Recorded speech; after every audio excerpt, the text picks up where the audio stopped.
Big pass Tamil season 9 ஆதிரையை வச்சு எல்லாரையும் அடிக்க பார்க்குறாங்க. பாருவை, எப்ஜேவை, கமருதீனை எல்லாரையும் அடிக்க பார்க்குறாங்க. ஆனால் கேம் என்னென்னா இந்த மாதிரி நல்ல விஷயத்த சொல்லணுமா. ஆதிரிகிட்ட போய் கேட்டால் சொல்லுமா, அதாவது அவங்களோட குட் திங்ஸை பற்றி சொல்லணும்னு சொல்கிறாங்க. டேய் பிக் பாஸ் நல்லா பண்ணுறீங்களா? லைக் பண்ணிட்டு வீடியோ பாருங்கள், கண்டிப்பாக சப்ஸ்கிரைப் பண்ணிட்டு வீடியோ பாருங்கள் ஃப்ரெண்ட்ஸ். ஆதிரை கவனத்திற்கு, இங்கே இருக்கிறவங்கள பற்றி ஒரு நல்ல விஷயத்தை மட்டும் சொல்லணும். என்ன சொல்லணும்? என்ன சொல்ல முடியும்? சொல்கிறதுக்கு என்ன இருக்குது? ஒன்றும் இல்லை. ஆதிரை சொல்லுது, பாருக்கிட்ட ஒரு நல்ல விஷயம் என்னென்னா, கத்துறா, என்ன பண்ணுறா, என்ன தான் பண்ணாலுமே கேம் விளையாடுறா. பிக் பாஸ் கேமு அவள் தான் விளையாடுறா. அவளை வச்சு தான் ஷோவே ரன் ஆகிட்டுருக்கு அப்படிங்கிற மாதிரி ஓப்பனாக சொல்லிட்டாங்க. டாஸ்க்கு பயங்கரமான டாஸ்க்கு பண்ணியிருக்காங்க பிக் பாஸ். மாமா பாஸ். அடுத்து ஆதிரை கமருதீனை பற்றி சொல்லுது, உங்களுக்கு பிடிச்ச பர்சனுக்காக எல்லா இடத்துலையுமே நிற்கிறீங்க நீங்கள் கமரு. You are a good soul. உங்களை நான் மிஸ் பண்ணிட்டேன். ஏன்னா இவங்க ஃபஸ்ட்டு முன்னாடி லைட்டாக ஒரு பிக்கப் போயிட்டு இருந்துச்சு. அதாவது பிக் பாஸ் வராதுக்கு முன்னாடியே ஒரு பிக்கப் போயிட்டு இருந்துச்சு. அடுத்து விக்ரம சொல்லுது ஆதிரை, நம்ம சைட்லேருந்து இந்த கேமுக்காகவும் இந்த டாஸ்க்குக்காகவும் ஏதாவது ஒன்று கொடுத்துடணும், ஏதாவது பண்ணிக்கிட்டே இருக்கணும், பண்ணிடணும், வாங்குகிற சம்பளத்துக்கு வேலை செய்யணும்.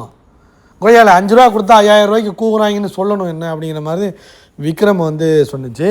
அடுத்து ஆதிரை பிரச்சனை, டாஸ்க்குன்னு வந்தப்போ அந்த இன்வால்மெண்ட் எனக்கு பிடிச்சிருந்துச்சி. மற்றபடி நீ ஒரு பேப்பர் ரவுடி, ஒன்றுக்காக அது பீஸு தான் அப்படிங்கிற மாதிரி அடித்து அங்கேயே உட்கார வச்சிச்சு. அடுத்து வியானா என்ன தப்புனாலும் அந்த இடத்துல நின்று அதை சொல்லி நிற்பா. அந்த ஒரு கட்ஸு, அந்த ஒரு ஸ்டாண்டிங் எனக்கு ரொம்ப பிடிச்சிருந்துச்சி. அதான் நல்ல விஷயம் அப்படின்னு வியானாவுக்கு சொன்னிச்சு. அடுத்து எப்ஜேக்கு அப்படியே யோசிக்குதுங்க. எப்ஜேக்கு என்ன சொல்கிறதுக்கு என்ன இருக்குது? எனக்கு காப்பிடிச்சான், அடுத்து இப்போ வியானா காப்பிடிக்கிறான், எல்லாருக்கும் காப்பிடிப்பான்.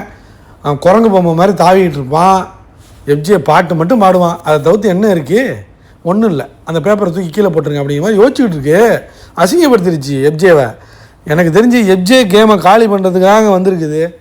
வேறு யாரும் கேமையும் அடிக்குமா என்னன்னு தெரியல. கமருதிக்கிட்ட வேணால் சண்டை போடலாம். மற்றபடி என்ன கேம் இருக்குது? அதாவது இறங்கி ஆடணுங்க. இறங்கி மட்டும் ஆடினுச்சின்னு வச்சுங்களேன், ஃபைனல் போயிடலாம் தெரியுமா.